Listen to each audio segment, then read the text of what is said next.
Colonization in the Canadian context is always a hard topic to cover. However, I find it's been very oversimplified in how we portray it in Canada, being explained pretty much as Europeans arrived, they decimated the indigenous population and pretty much took over from there, which is not what happened. And to make people feel bad, universities pretty much often refer to one particular event where the British used smallpox infested blankets to contaminate Native Americans, but won't even mention when it happened or the overall context of it. This particular event happened during what we call Pontiac's Rebellion. It was a general indigenous uprising after the 7 Years' War against the British. It's a time period not talked about very much as it took place in between the 7 Years' War and the American Revolution, yet it's directly linked to both of these monumental events in North American history. And like any wars, the rebellion in itself was brutal. It resulted in many casualties on both sides and probably one of the first recorded instances of biological warfare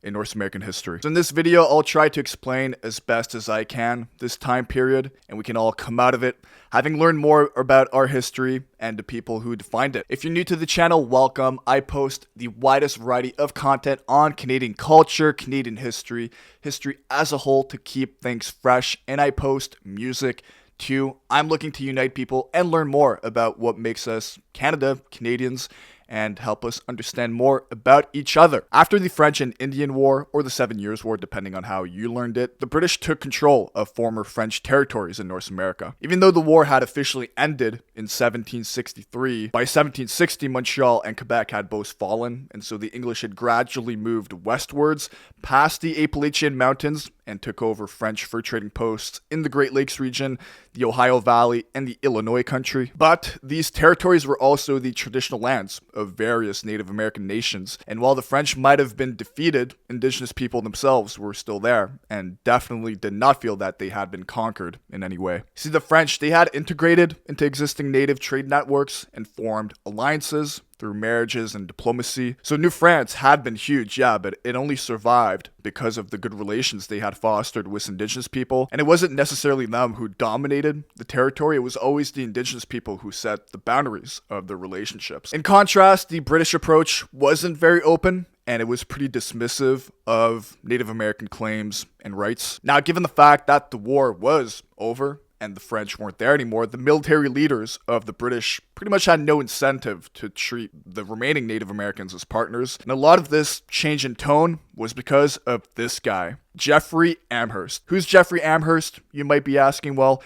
he was a pretty big deal back in England. Jeffery Amherst was a British Army officer whose military career reached its peak during the 7 Years' War. In 1758, Amherst came from England and led troops to capture Louisbourg in Nova Scotia. Because of this, he was appointed as the commander-in-chief of the British forces in North America, and he would later lead them to conquer Montreal in 1760. For these accomplishments, Amherst was promoted. He was made a Knight of the Bath, a prestigious honor. It led to the view of him as a competent and a strategic military leader who played a key role in expanding the British Empire. So yeah, he was kind of a hero back at home, and there's still many places named after him in North America, even though in reality there shouldn't be, and I'll go into that later on. So by 1761, Amherst, the British, they started occupying former fur trading posts that had been established by the French in the Ohio Valley, the Illinois country, the Great Lakes region. And Amherst, who is now commanding this new territory from Fort Detroit, he began to implement policy changes that would severely worsen relationships with indigenous people. First thing he did was stopped giving gifts as a form of diplomacy to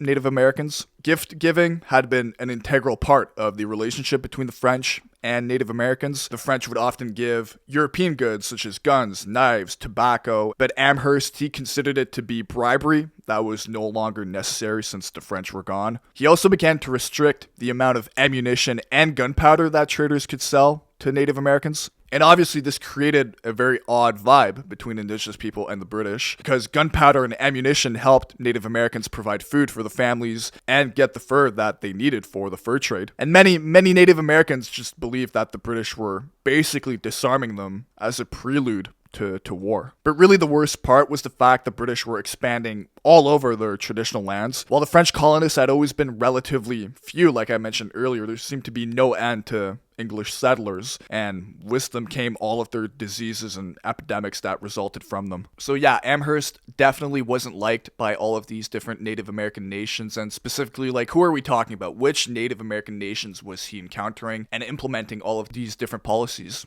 onto? In the Ohio country, you had the Delaware, you had the Shawnees. In the Illinois country, you had people like the Miami. And then you had the nations of the Great Lakes region, like the Huron, the Council of the Three Fires, like the Ojibwe, Potawatomi, and Odawa. And literally, all of them, they saw the English as kind of like the devil, just slowly coming in onto their land and taking over. And one man in particular predicted a brutal fate for his people, and this man was called Neolin. Neolin or Neolin, depending on how you read it. I'm not sure how to pronounce it right. He was a Delaware / Lenape shaman or prophet who saw the direct consequences of British expansion. His ancestral land was in Manhattan and New York, which had been taken over by the British and resulted in his whole nation being exiled. And so he had claimed to have gotten visions of the British annihilating not only the Native Americans of North America, but also all the animals. They would destroy the land, which would then condemn them to famine, diseases, and alcoholism. He went all around the region telling people he met this vision he had. And one man in particular heard this and attempted to resist the expansion of the British. Pontiac. Pontiac, he was an Odawa chief who had fought for a long time against the British. Inspired by Neolin, he wanted to start a resistance movement bringing together all indigenous nations with three main goals: prevent the English from expanding even more west, take back French fur trading forts, and protect indigenous sovereignty over the land. So he led a confederation of tribes, including the one he was part of, the Odawa, or the Three Fires Confederacy. So the Ojibwe, Potawatomi, the Huron, the Lenape, Miami, even the Haudenosaunee Confederacy, who were historically allied with the English. They had internal divisions. One Seneca chief, Gaya Suta, again, I'm not really sure if I'm pronouncing it right, he would fight against the British alongside Pontiac, whereas others like the Mohawk stayed allied with the British. And eventually, starting in 1763, Pontiac, Guyasuta, all their allies, they would conduct a series of attacks across all of these now English forts and lay siege on many of them. And it all started off on May 7th, 1763, when Pontiac openly declared war and began the siege of Fort Detroit. Then throughout the month of June, they captured Fort Sandusky, St. Joseph, Miami, Presqu'île. They also captured Fort Michilimackinac.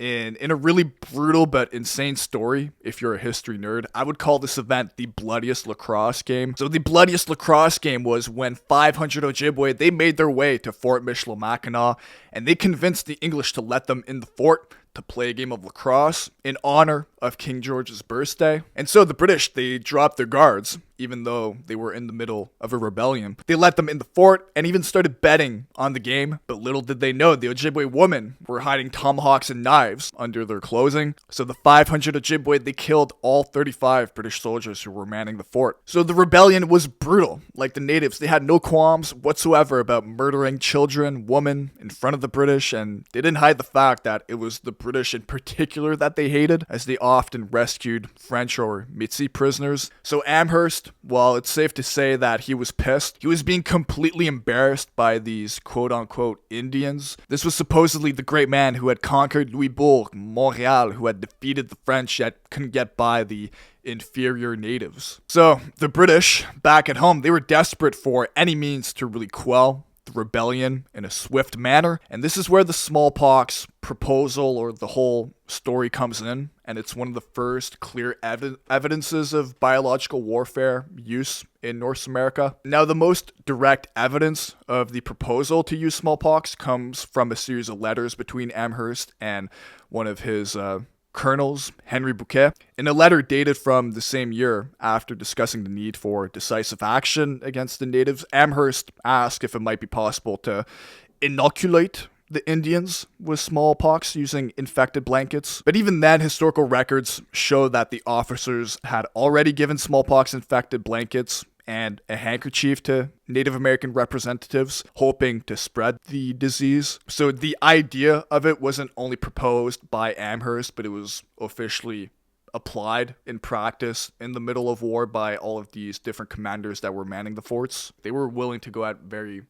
incredible lengths to make sure that these people would not only die, but become exterminated from the land. So ultimately, how did it all end for Amherst for Pontiac and all of the other Native Americans. Amherst, he ended up returning to England at the end of the same year, 1763, as his approach clearly wasn't working. And he would be replaced by Thomas Gage, who brought an end to the rebellion, but using more of a diplomatic approach, we can say, using William Johnson and George Croghan to convince all of these different Native American tribes to come to a peace agreement. William Johnson and George Croghan, like, they deserve videos of their own because they're actually good figures in Canadian history and British history. They wanted good, peaceful relationships with Indigenous people, but they're oftentimes not the ones who controlled the official policy of military leaders or of the British Empire. So anyways, Amherst, he retired back in England. He died in like 1797, but it's still astounding how many places, institutions,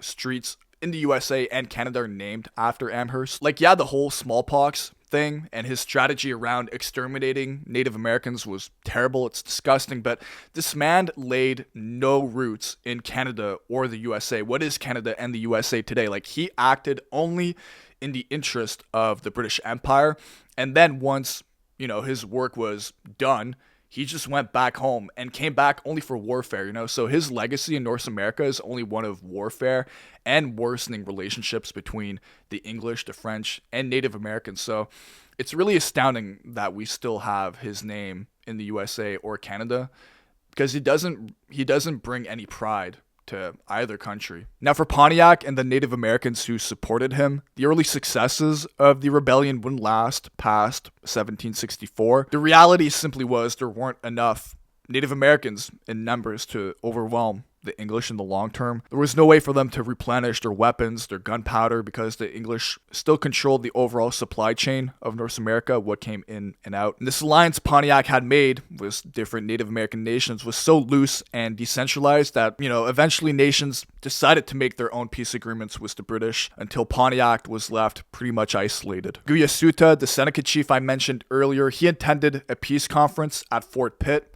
in May of 1765 to discuss the resumption of trade relations between English settlers and Native Americans after Pontiac's War. He made a speech which basically summarized the distrust and the bad relationship that had formed between Native Americans and the British government at the time. And I'll put it up on screen, but I think it's a very good explanation of how bad many English leaders treated Native Americans at the time, and also the willingness that Native Americans showed to have peaceful relations. Now, for Pontiac, he continued to be an influential leader among Native Americans, but eventually his power diminished after the formal end of the rebellion. But it's important to mention that many people, including Native Americans, didn't like Pontiac, as he was perceived as acting like a leader of many nations whom in reality he had no authority over. And his life would come to an end in 1769 when a Peoria native assassinated him. For many Native American nations involved in the rebellion, the end of the conflict didn't